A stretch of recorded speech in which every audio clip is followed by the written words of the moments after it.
Telehealth has made mental health care more convenient and accessible for millions of people, but there are still challenges. Expensive, out-of-pocket costs still keep many from getting the care they need.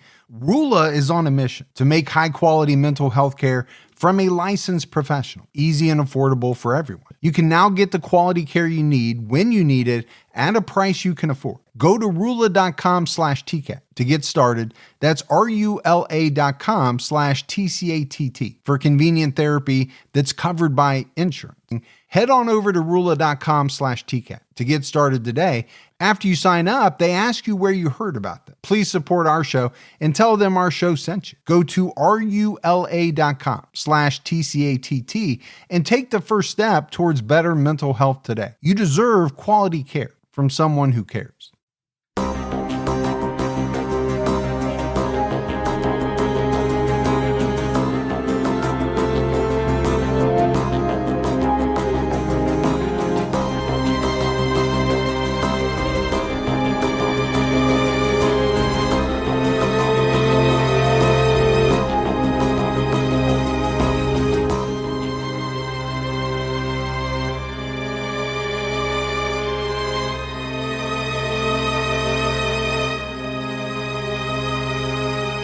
Hello, everyone, and welcome to episode 443 of the True Crime All the Time podcast. I'm Mike Ferguson, and with me, as always, is my partner in true crime, Mike Gibson. Gibby, how are you? Hey, I'm okay. How about you? I'm doing great.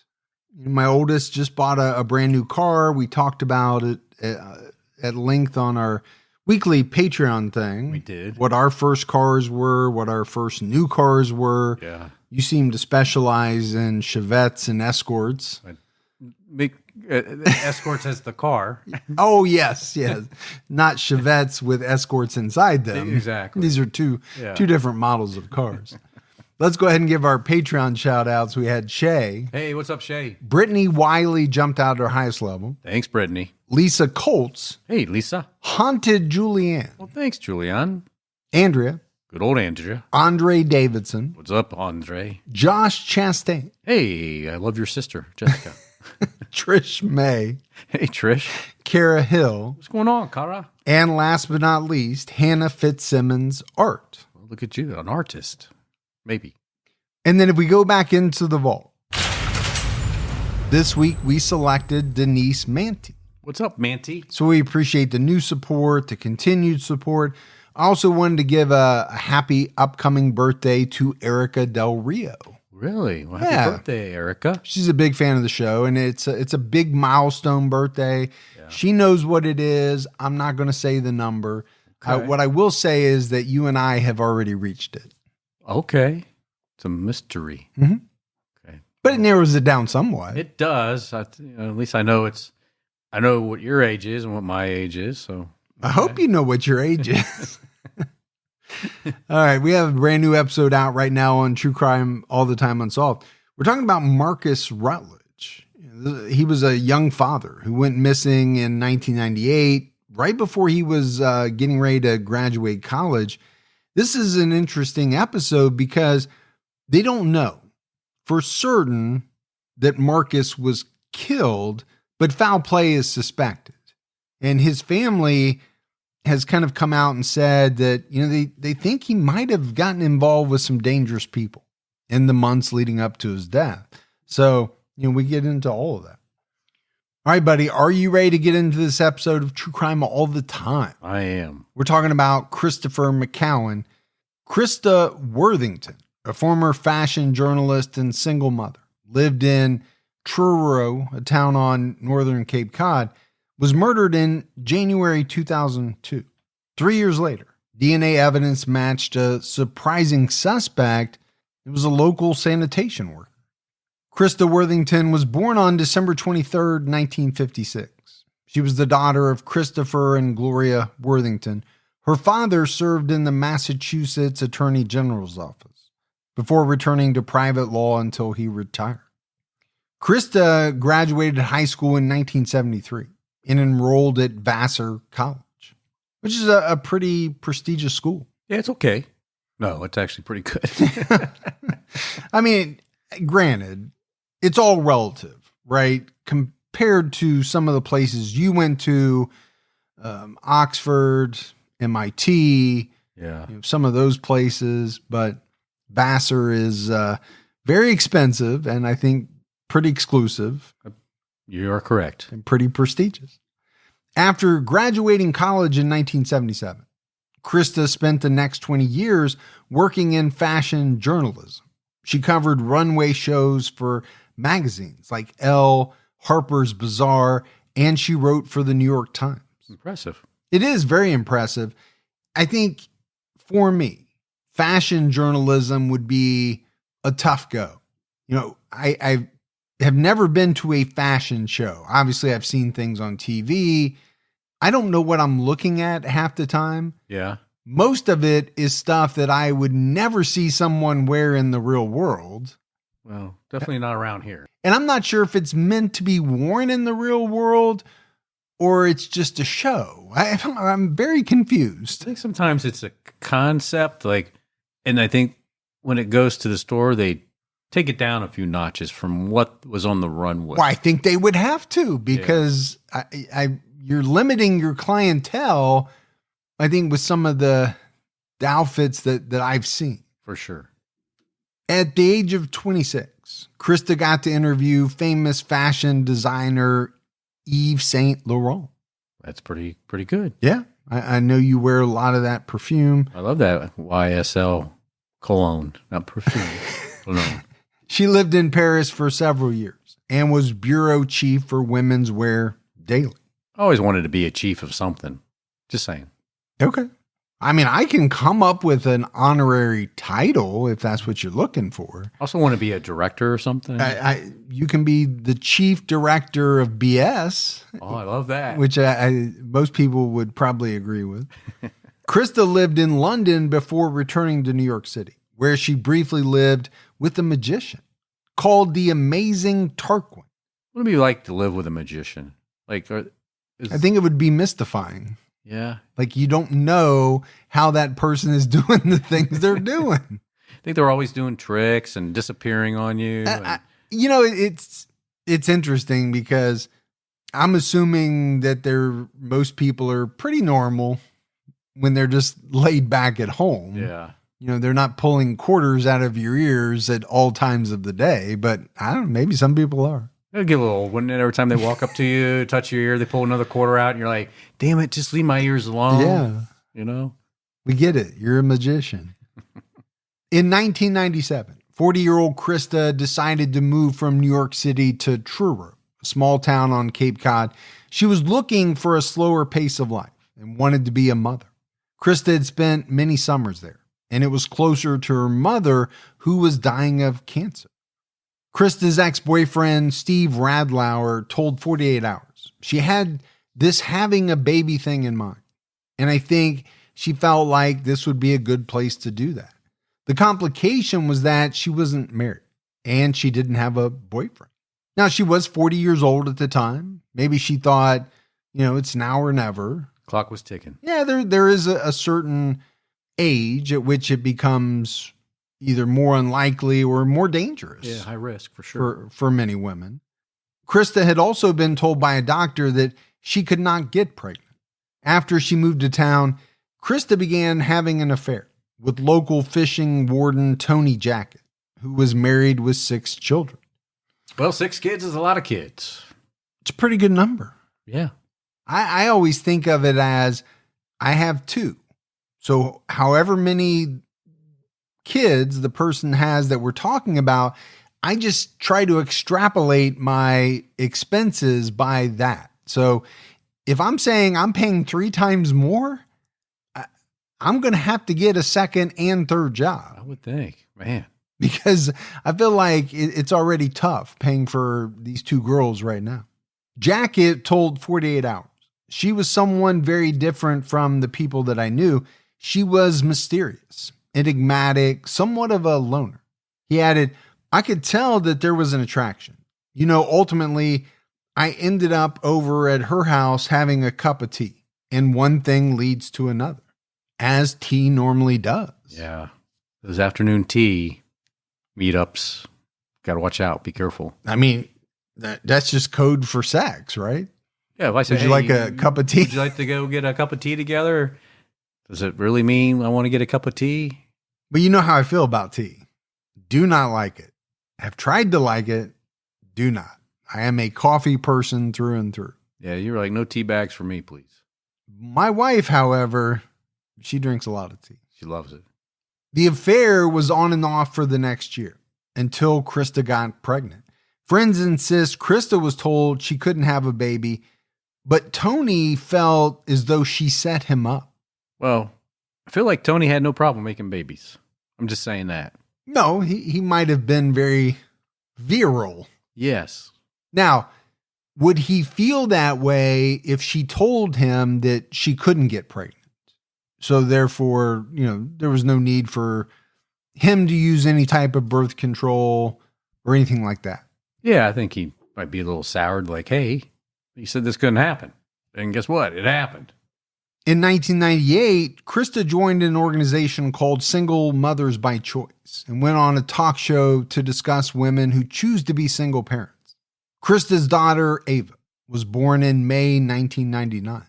Christy's babysitter, Linda Schlechter, recalled that Christa was a devoted mother who was always playing and laughing with her daughter.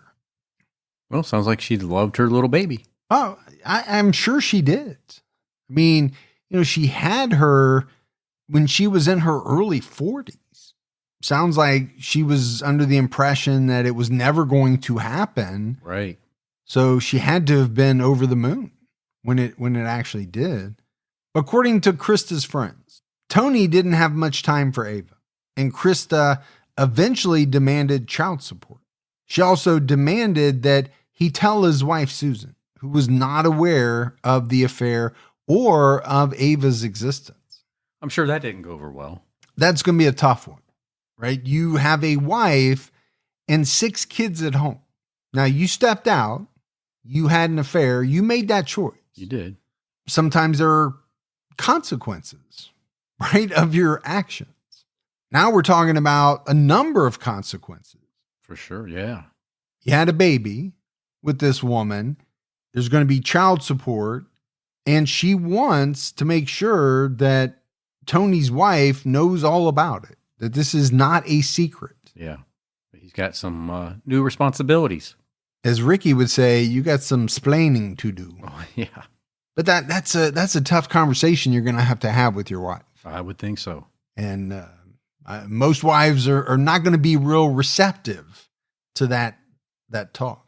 Susan Jacket told 48 Hours, he said he was in trouble. And I said, with the IRS? And he said, no, worse.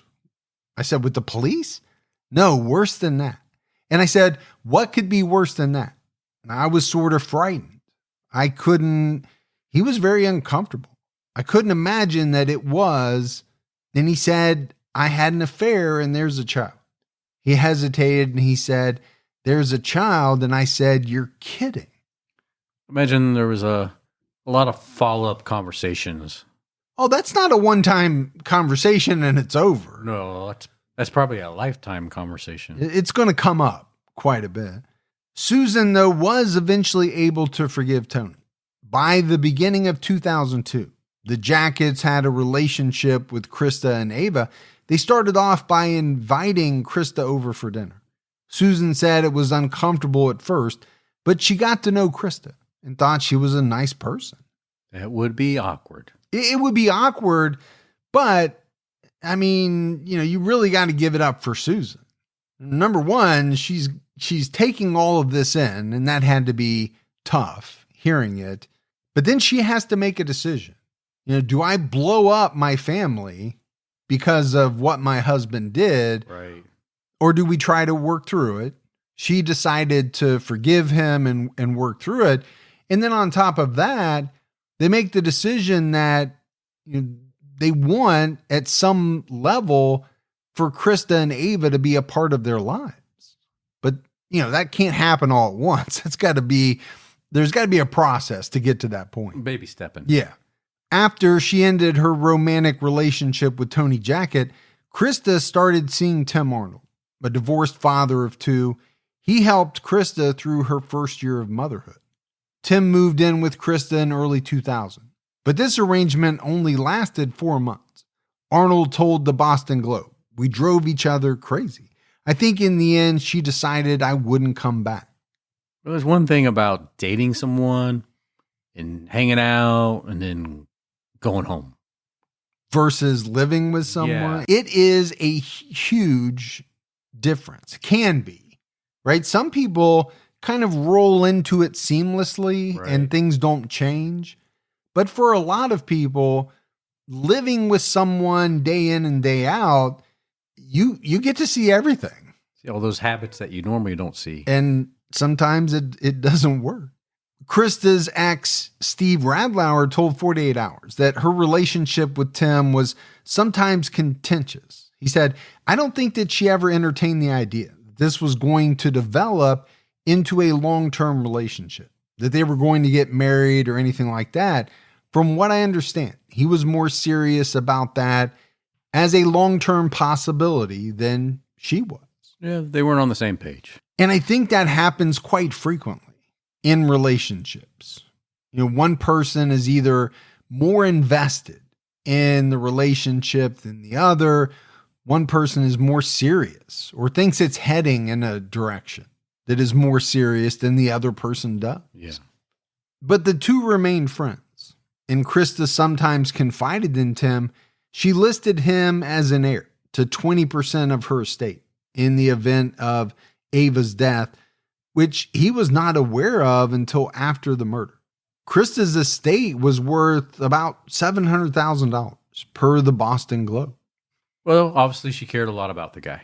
Yeah, she must have to, list him as an heir in any type of way.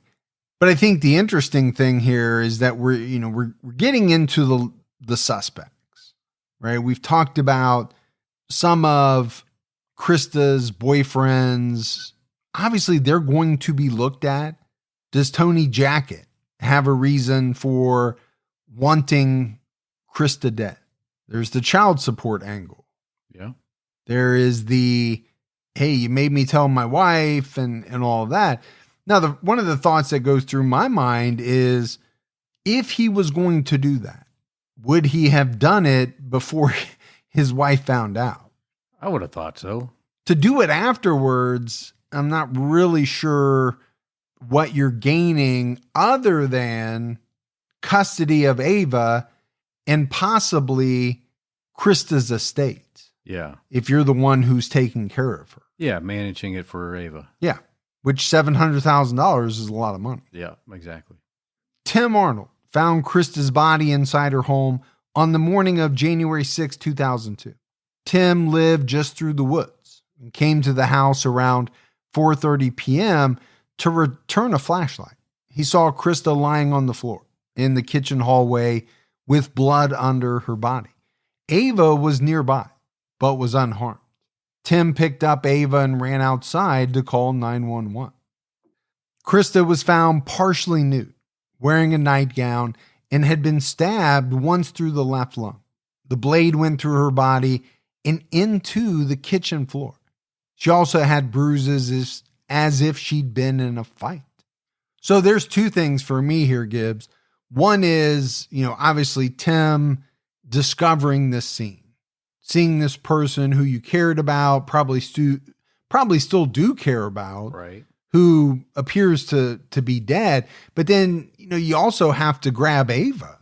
I mean, how tragic is that she's kind of there with her dead mother? Pretty tragic.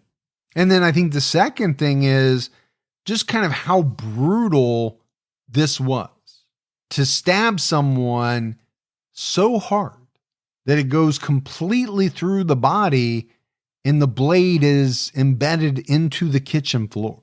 How mad would you have to be to do something like that? Or how powerful a person are we talking about? Because can we limit potential suspects based on, who would be powerful enough to inflict this kind of damage? Someone had smashed Christa's front door. There appeared to be drag marks outside the home, and Christa's personal items were scattered about the driveway. Well, this seems strange to me. I mean, she was found on the inside of the home. So what's up with the drag marks on the outside and personal items scattered about on the outside? Yeah, I mean, it's strange, no doubt about it. The medical examiner believed Christa was killed late on Friday, January 4th, or early Saturday, January 5th. The police suspected a local because Cape Cod gets few tourists in January. And that makes some sense, right? If you were talking about in the summertime, or there'd be a lot more tourists, and maybe you'd be thinking a greater possibility of a stranger murder. Is Cape Cod where Cape Fear was all about? Come out wherever you are. No, I thought they were down south somewhere. Oh, was it? I could be wrong. Yeah. True Crime All the Time is sponsored by BetterHelp. Folks, can we talk about something that most of us struggle with, and that's workplace stress. Workplace stress is now one of the top causes of declining mental health, with 61% of the global workforce experiencing higher than normal levels of stress. And let's face it, most of us just can't quit our jobs, but we can start small with a focus on wellness. Don't forget that therapy can help you navigate whatever challenges the workday or any day might bring. With over 30,000 therapists, BetterHelp is the world's largest online therapy platform, having served over 5 million people globally. And it's so convenient. You can join a session with a therapist at the click of a button, helping you fit therapy into your busy life. Plus, switch therapists at any time. As the largest online therapy provider in the world, BetterHelp can provide access to mental health professionals with a diverse variety of expertise. Unwind from work with BetterHelp. Our listeners get 10% off their first month at betterhelp.com/TCAT. That's BetterHelp, HELP.com/TCATT. There's a lot of headaches when dealing with your finances. Whether you're talking about overdraft fees, missed payments, or just wishing that you had ways to save more money. Well, Chime understands that every dollar counts. That's why when you set up direct deposit through Chime, you get access to fee-free features like free overdraft coverage, getting paid up to 2 days early with direct deposit, and more. Learn more at chime.com/TCAT. And I tell you what has come in handy for me is having access to 50,000 fee-free ATMs nationwide. Chime is banking done right. Open a checking account with no monthly fees and no maintenance fees. Get paid up to 2 days early when you set up direct deposit. Work on your financial goals through Chime today. Open an account in 2 minutes at chime.com/TCAT. That's chime.com/TCATT. Chime feels like progress. Chime is a financial technology company, not a bank. Banking services and debit card provided by the Bancorp Bank N.A. or Stride Bank N.A. Members FDIC. Spot me eligibility requirements and overdraft limits apply. Timing depends on submission of payment file. Fees apply at out-of-network ATMs, bank ranking and number of ATMs, according to U.S. News and World Report 2023. Chime checking account required. Tim Arnold was one of the first suspects. Because he found the body, he denied having anything to do with the murder and submitted his DNA for comparison. Investigators had collected a DNA sample from Christa's body that would become a crucial part of the case. And I get it, he has to be a suspect or at least a person of interest. Normally, when people voluntarily give up their DNA, it means they have nothing to hide. Yeah. And they want to rule themselves out. Another early suspect was Tony Jackett. His wife told the police that he was home. Tony took a lie detector test and said he clearly passed. Okay. And again, right, you have to look at Tony as a suspect. I would think you'd have to. Jackett told the Associated Press in January 2002 that he hadn't been to Christa's place since June and that their affair was a summer fling.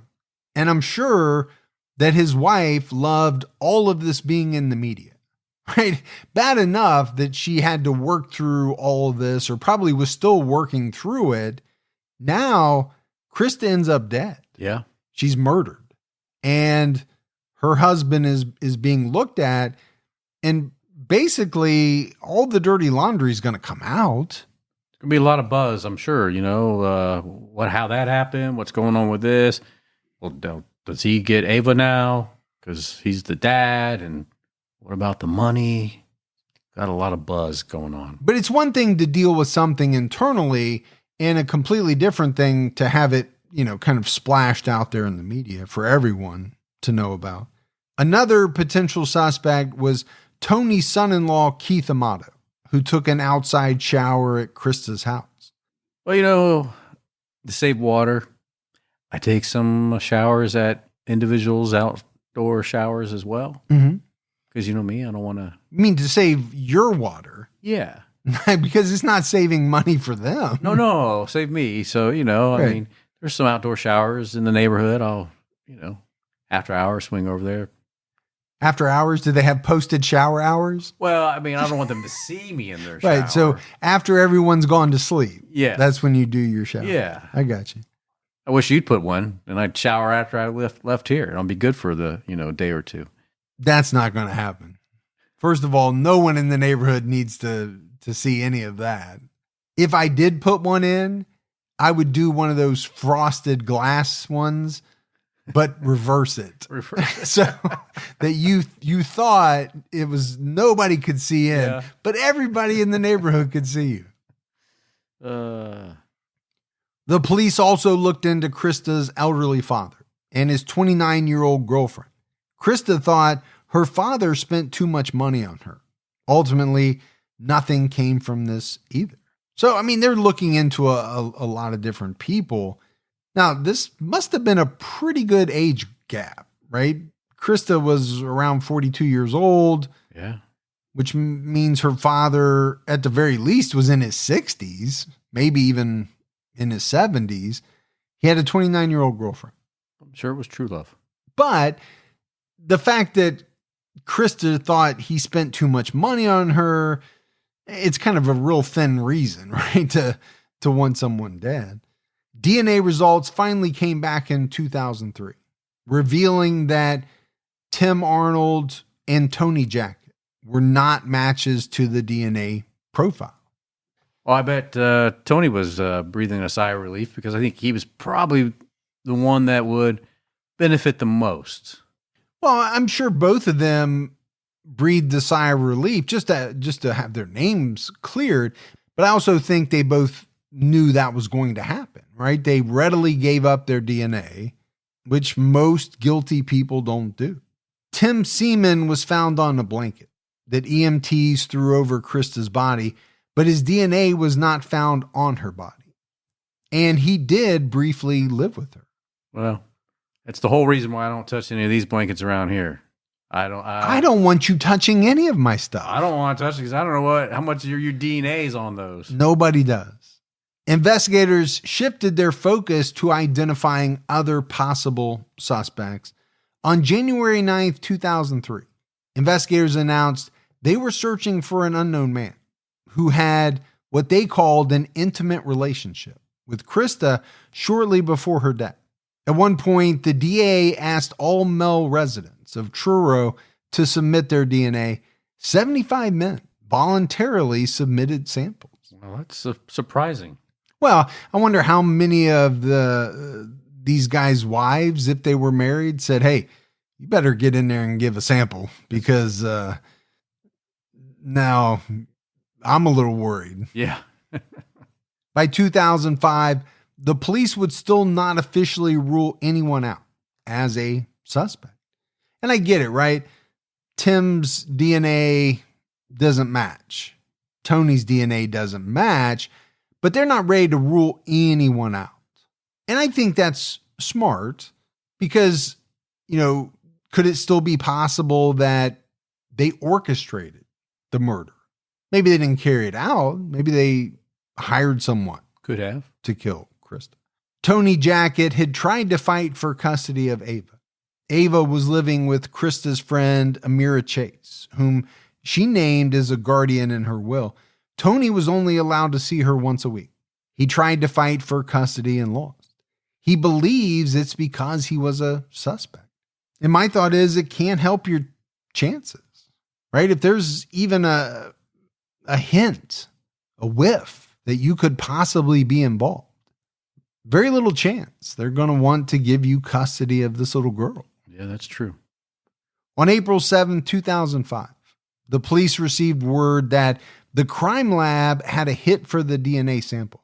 The DNA on Christa's body came from Christopher McCowen, a local sanitation worker.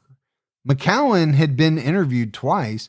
He first agreed to give his DNA in April 2002, but the police didn't collect the sample until 2004. Both times, he denied knowing Christa and said he only collected her garbage on his assigned route. It's really strange. He was willing to give that DNA so early on, and they said, nah, we'll wait.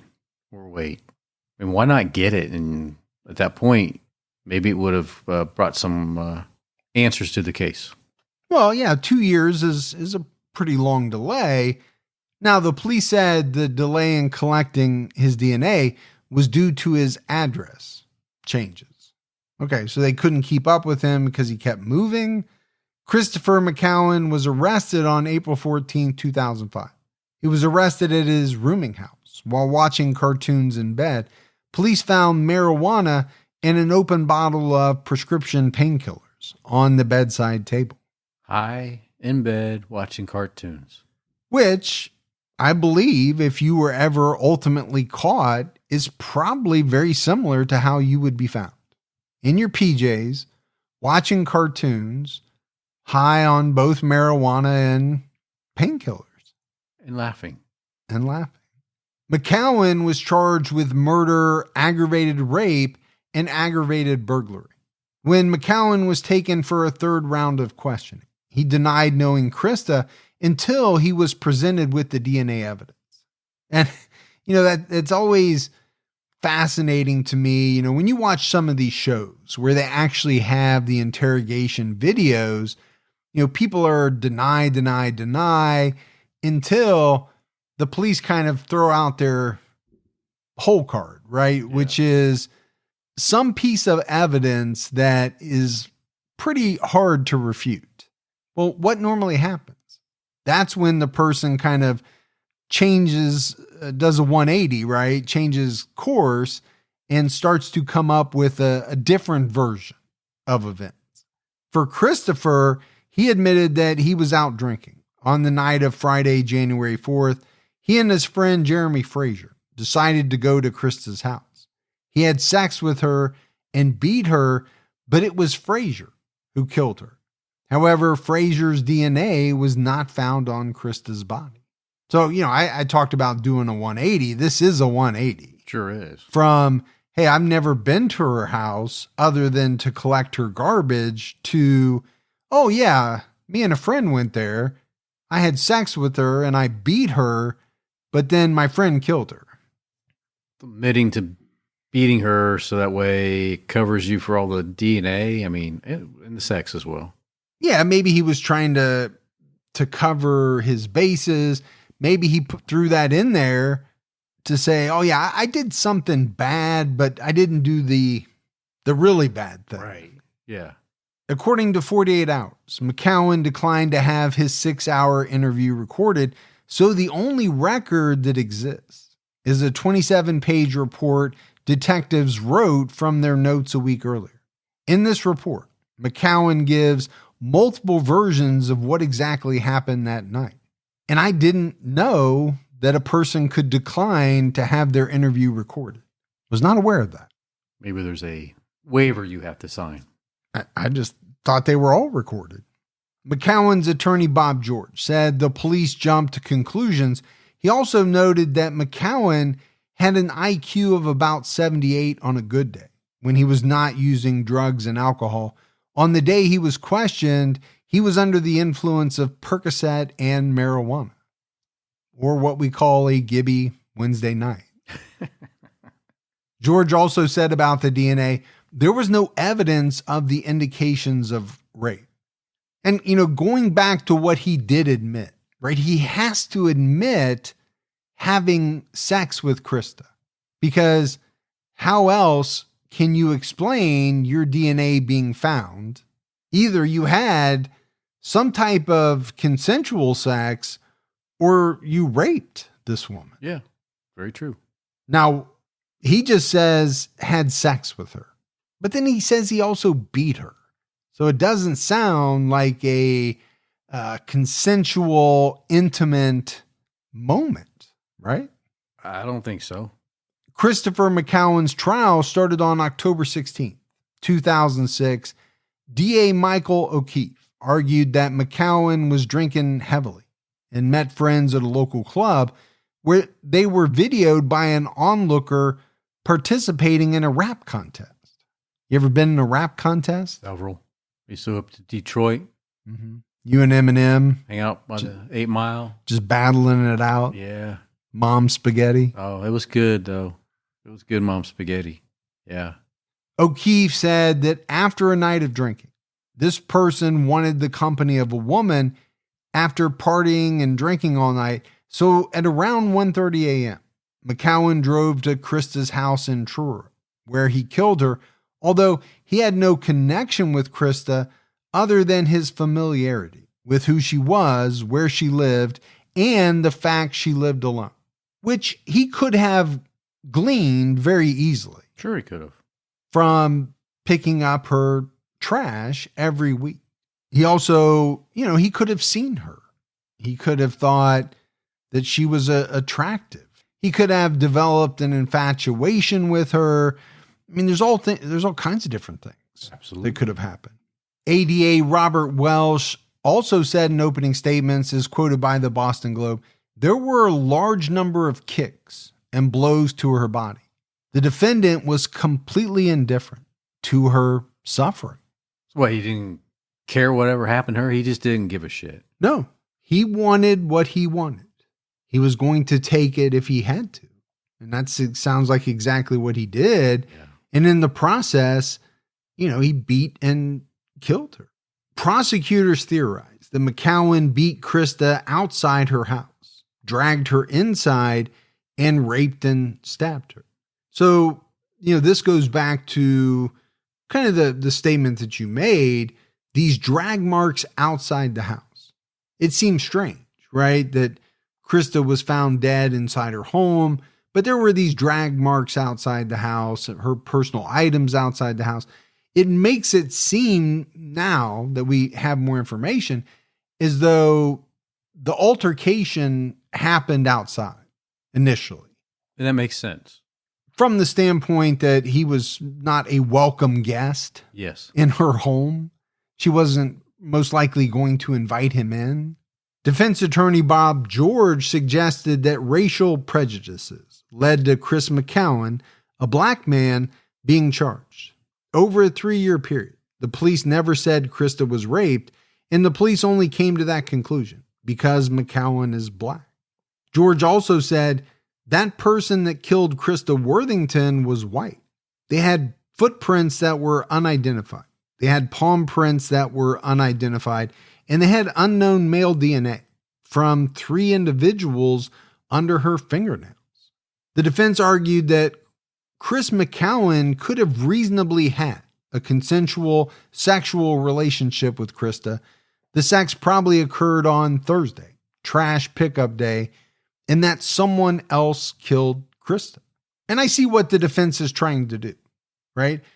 You've got to frame it as though the reason for his DNA being found is that they were having a consensual relationship, if you want to call it that. Yeah. Now, the idea that she was having sex with this man as he was on his trash route seems a little strange to me. Not the fact that he's a garbage collector. I'm not saying that, but that he's actually on the job. Yeah, but that stuff happens. Does it? I get it. You're going back to your UPS days. I am. And all of the dalliances that you had as a Lothario back in the day. Okay. But you weren't hot and sweaty picking up trash. I was hot and sweaty. Yeah. But I'm just thinking about, the smells and the hygienic kind of angle to it. I get you. It doesn't seem like the ideal situation to all of a sudden, break into rumpus room activity. I'm not saying it can happen. It just doesn't seem ideal. It's probably not the ideal scenario for many. And she's not married. She's not attached. It's not like she has to sneak around. Right. Why can't you come back after you've taken a shower, after your shift ends, and then we'll have time then? That would make a lot more sense to me. Those stinky overalls out of here. Yeah. Krista's ex-boyfriend, Steve Radlauer, told 48 Hours that he doubted that Christa had a relationship with Christopher McCowen because he saw her 2 weeks before she was killed, and she would have mentioned it to him. Bob George said he didn't want to bash Christa, but he pointed out that she had an affair and noted the DNA under her nails and the DNA found on the blanket that belonged to her ex, Tim Arnold. So what is he saying, right? He doesn't want to bash this woman, but he has to point out that she, had an affair in the past. Yeah. She has the DNA of multiple individuals under her fingernail. What's he trying to say, Gibbs? She liked to have some fun. Yeah, maybe she got around, I think is what he's trying to say, while at the same time saying, I'm not trying to bash her. The defense also argued that the police intimidated McCowen, just like they did with suspects Tim Arnold and Keith Amato. Amato testified about his interrogation. Per 48 Hours, Trooper Mon slammed his hand down on the table and said, "This is a murder investigation, and if we so choose, we will turn your life inside out." Okay. I'm not even sure what that means. Me neither. You ever had your life turned inside out? There was a point I felt like it was turned inside out at one point, but no. And is it that uncommon for a detective or somebody to, slam their hand down in exclamation? Oh, for sure. I don't know that it is, right? Trying to get your attention? Yeah, they're trying to put on some theatrics. Yeah, rattle your cage. Now, in some instances, do they intimidate people? Absolutely. Do they coerce people? Sure. We've talked about it before. Unfortunately, that stuff does happen. The state's expert testified that the DNA proved beyond doubt that McCowen had sex with Christa before she died. However, the state medical examiner concluded there were no conclusive signs of rape. Besides the DNA, investigators found no prints, footprints, or hairs linking McCowen to the crime. So even the state medical examiner can't conclusively say Christa was raped, but there's no doubt, right, that there was some type of sexual interaction. The question is, was that consensual or not? Yeah. And I go back to his own statement. It doesn't sound consensual in any way, because he even admitted that he beat her. He did. Now, he blames the murder on the guy he says was with him, right. But he says, I had sex with her and then I beat her. But he did the worst thing, so talk to him. Now that summer is in full swing, I get that familiar urge to refresh my closet, but I'm trying not to waste money on pieces I'll wear only one time or for just one season. That's where Quince comes in. Their clothes are timeless, feel luxurious, look elevated, and the quality is way beyond what you'd expect for the price. It's the kind of wardrobe upgrade that just clicks. Think 100% European linen tops, starting at $30, washable silk dresses and skirts, and soft cotton sweaters. The best part, everything with Quince is half the cost of similar brands. By working directly with top artisans and cutting out the middlemen, Quince gives you luxury without the markup. I've been stocking up on Quince's bamboo lounge shorts. They are so comfortable and the price is amazing. Give your summer closet an upgrade with Quince. Go to quince.com/TCAT for free shipping on your order and 365-day returns. That's QUINCE.com/TCATT to get free shipping and 365-day returns. Quince.com/TCAT. If your dog could talk, they'd warn you about what's lurking in their bowl. Mass-produced kibble isn't just unappetizing. It could be a crime against canine health. Mysterious byproducts, unpronounceable preservatives, and who knows what fillers. Sounds more like evidence from a crime scene than dinner. Ollie is here to crack the case on pet nutrition with fresh human-grade meals made with the highest quality ingredients. No mystery meats, no artificial junk, just real minimally processed food made in U.S. kitchens. It's the kind of clean eating that keeps tails wagging and nose sniffing for more. With 5 fresh protein-first recipes like beef with sweet potatoes and turkey with blueberries, your pup won't have to wonder what's in their food ever again. Because when it comes to their health, the only mystery should be where you hide the treats. Dogs deserve the best, and that means fresh, healthy food. Head to ollie.com/Wondery. Tell them all about your dog and use code Wondery to get 60% off your welcome kit when you subscribe today. Plus, they offer a happiness guarantee on the first box. So if you're not completely satisfied, you'll get your money back. That's OLLIE.com/Wondery and enter code Wondery to get 60% off your first box. Take 2. State Trooper Christopher Mason testified that McCowen was first interviewed in 2002 as part of their routine investigation of anyone who had contact with the victim. He was interviewed again in March 2004 to get his DNA sample. He was cooperative and said he never interacted with Christa. And, police are going to look at that, right? Obviously, he lied in the beginning. He only changed up his story when they confronted him with the DNA. Which is not good. But now you're going to tell a different story? Yeah, his story changed in April 2005, right? At first, he said he didn't even know Christa, and the person who killed her must have been drunk or stupid. If he had done it, he would have made sure the child didn't see anything. I also think that's a strange thing to say. It is. Now, let me tell you, I didn't do it, but let me tell you how I would have, or the things I wouldn't have done if I had done it. That just seems like a strange area to delve into. Yeah, I hear something like that. I'm thinking, maybe you did do this. Why are you going down this path? When Trooper Mason asked him to think hard about what happened, McCowen said, "Fine, I had sex with her." He claimed he was so drunk, he couldn't remember anything else. After he was confronted with DNA evidence, he threw up his hands and said, "It could have been me." Okay.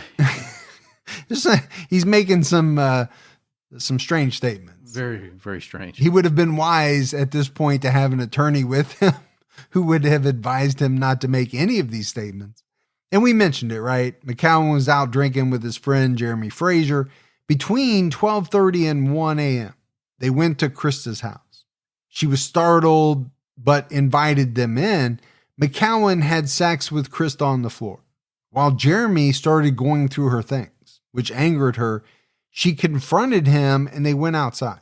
Frazier punched her. Christa was fighting and screaming. Now, this is all coming from McCowen. Yeah. These aren't facts. This is part of his ongoing statements.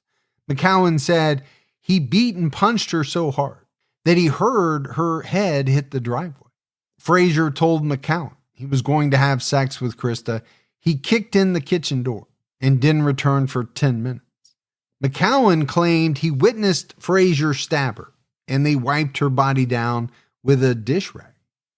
Trooper Christopher Mason testified that although McCowen didn't confess to murder, he admitted that he beat Christa and saw the murder. McCowen also said, "I never meant for that lady to get killed. It's a nightmare after nightmare. And not a day goes by that I don't think of it." So, let's just break down this story for a minute. He's admitting to certain things. He is. But like we said before, he is blaming the heaviest of the charges on his friend, Jeremy Frazier. And this is something we've seen time and time again, right? People admit to parts of the story, the parts that wouldn't, put them to death or put them away for life, let's say. Right. Just enough to try to get them out of the big daddy charge of murder. Yeah. Because there's no way he can say he wasn't there anymore. The problem is the evidence didn't support McCowen's story because Jeremy Frazier's DNA was not found on Christa or at the crime scene. You also have to wonder what Jeremy Frazier is thinking at some point. when his good buddy is trying to throw him under the bus and say that he murdered this woman. Be pretty pissed, wouldn't you? Well, yeah, that's a deal breaker for most friendships, I think. Forensic psychologist Eric Brown testified that McCowen couldn't understand the police's questions because of his low IQ. The prosecution countered that he was intelligent enough to make up a story attempting to frame his friend. What did we say it was? 78, I think. It's on the lower side, but, does that mean that, he's not somewhat street smart, maybe? Able to craft a story?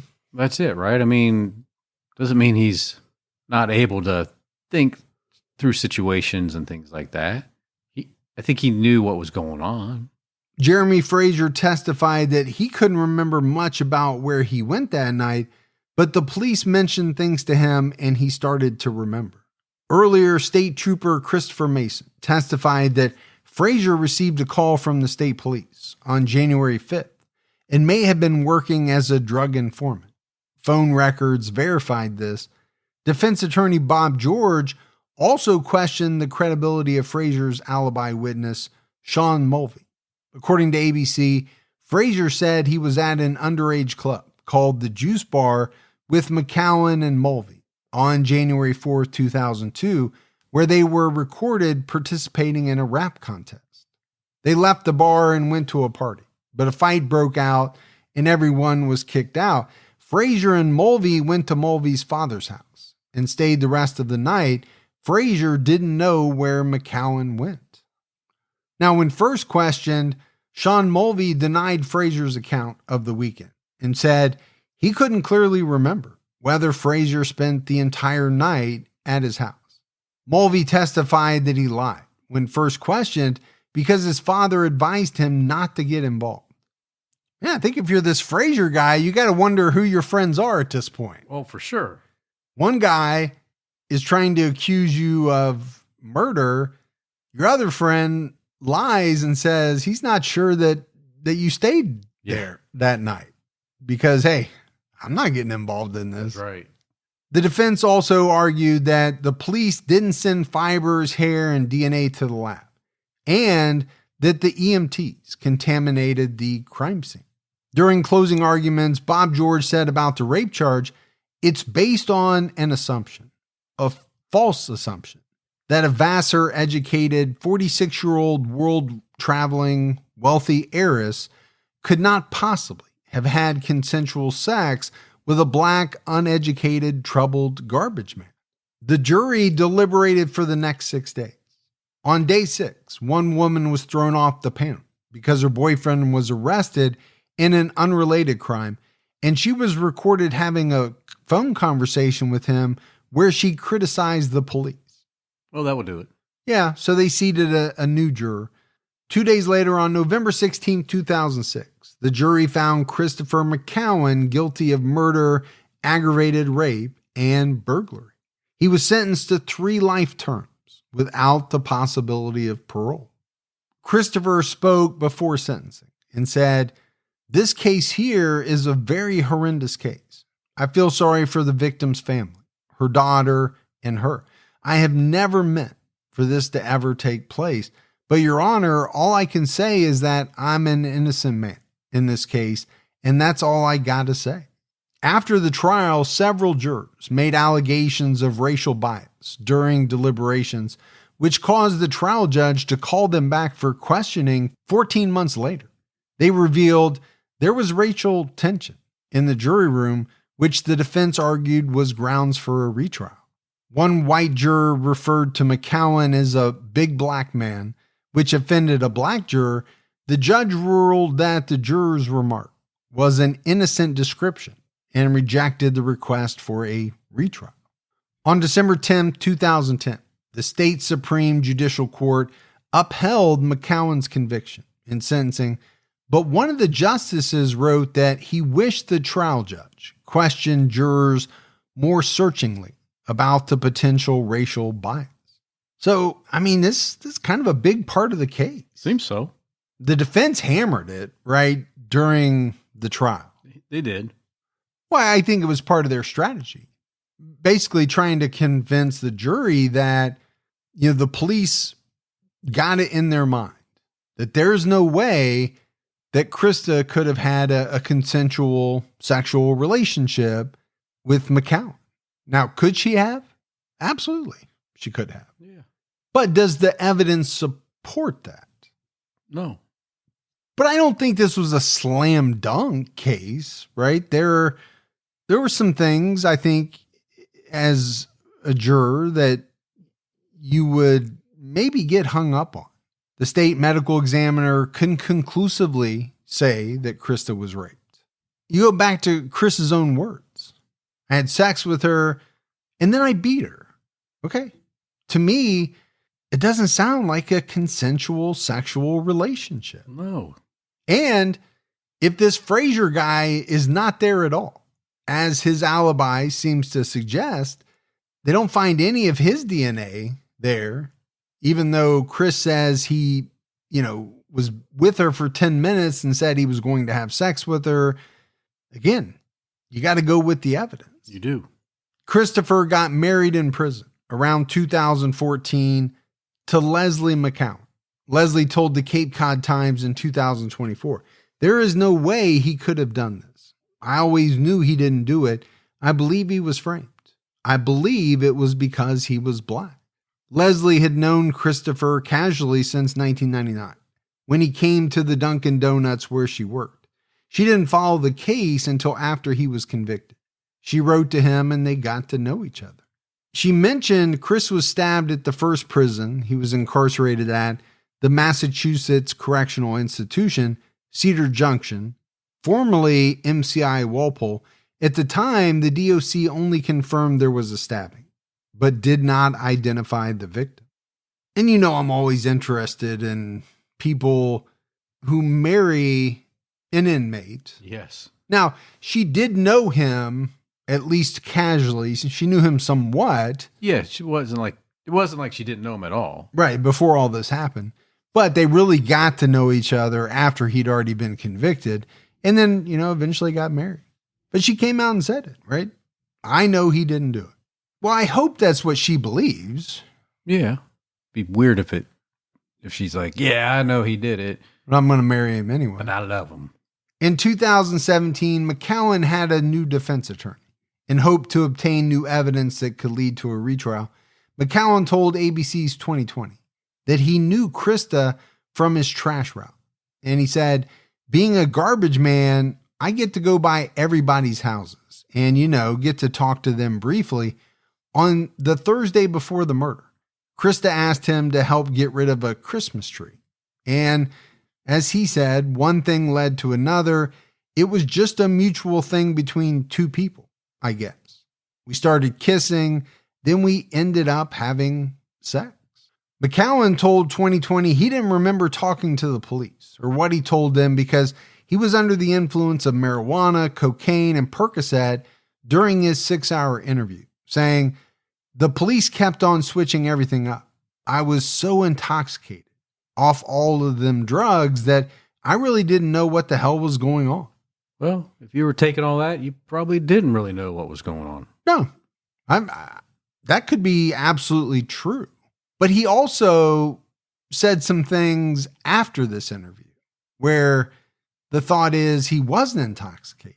So, everything wasn't said during this 6-hour interview. He also said he didn't remember going to the house with Jeremy Frazier. When asked why he named Frazier, he said, "That's what the police, said that I did. I didn't do that." On May 22nd, 2024, a Superior Court Associate Justice approved McCowen's request to conduct DNA tests and fabric analysis of a blue and white sweater worn by Jeremy Frazier on the night of January 4th, 2002. Frazier turned in the sweater in May 2005, but it wasn't found until 2023 in a state police barracks. Also submitted for testing were blue and white fibers found in Christa's vaginal area and under the fingernails of both her hands. A match of the fibers could result in a new trial for McCowen. McCowen's attorney, Gary Peltier, said previous testing was inconclusive. So, I mean, this is pretty interesting. I also can't believe that Fraser turned this sweater in 2005, and then it wasn't found until 2023. I mean, what in the world are we doing here? Yeah, sounds like there's a little problem in the evidence room.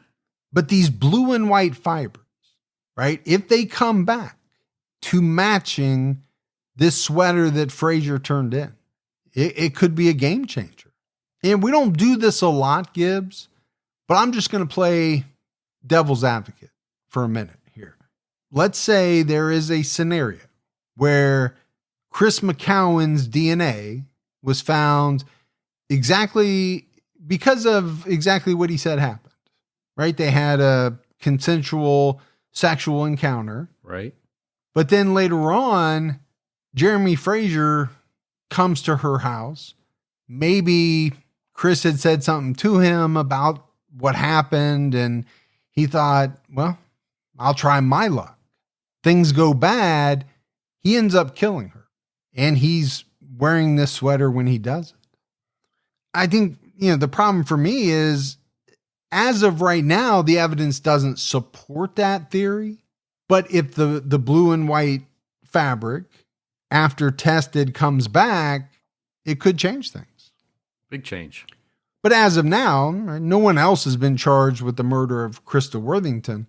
The DNA evidence, I think, as of now, supports the prosecution's argument that McCowen acted alone. But like we just said, it's possible we could see some further developments in McCowen's appeals process based on this DNA testing. I can also see a problem with the chain of custody of this sweater. Oh, for sure. You're what? Then going to try Fraser for the murder if these fibers come back to match the sweater? And for 18 years or so, nobody seemed to know where it was. Yeah, I think that's a hard sell. That's going to be a tough one. But would it be enough to reverse the conviction against Christopher McCowen? I don't know. I mean, I think this is one that we're all going to have to watch and see how it plays out. But that's it for our episode on Christopher McCowen. We got a voicemail. You want to check that out? Let's hear it. Hi, Mike and Gibby. This is Shane from Illinois. Just finished listening to the Wellness case, and my family actually owns a farm in Adair County, about 6 miles outside of Columbia, so it was really cool to hear something about our tiny little town out there. My uncle who actually remembers them said that they were really great people, and my grandfather actually went to them with his cattle medical issues. Just want to say you guys are doing a great job. Throw a couple cases at you. The Starved Rock murders out here in Illinois, and the St. Valentine's Day massacre. All right, keep your time ticking, and goodbye. All right, thanks for the voicemail. Appreciate the suggestions very much. Shane, come back, Shane. Is that from the movie Shane? Yes. Oh, okay. He's probably like, I've heard that like too many times. Probably. Yeah. Or maybe he's not old enough to know or have seen the movie. That's true. I don't know. Very true. The movie is quite old. Oh, all right, buddy. That is it for another episode of True Crime All the Time. So for Mike and Gibby, stay safe and keep your own time ticking.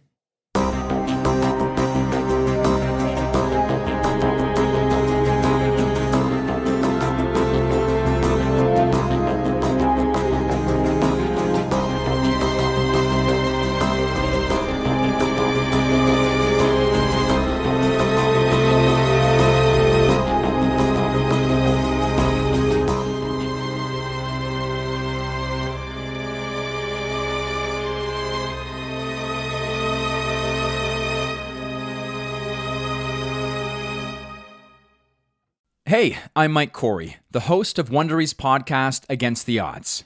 In each episode, we take you to the edge of some of the most incredible adventure and survival stories in history. In our next season, it's 1912, the golden age of Antarctic exploration, with countries racing to claim land and glory.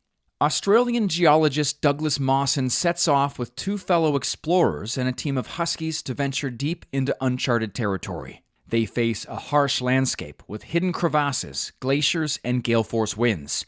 And when the expedition takes a bad turn, a starving and depleted Mawson must find a way home, completely on his own. Follow Against the Odds on the Wondery app or wherever you get your podcasts. Binge the entire season ad-free right now, only on Wondery Plus. Start your free trial in the Wondery app, Apple Podcasts, or Spotify today.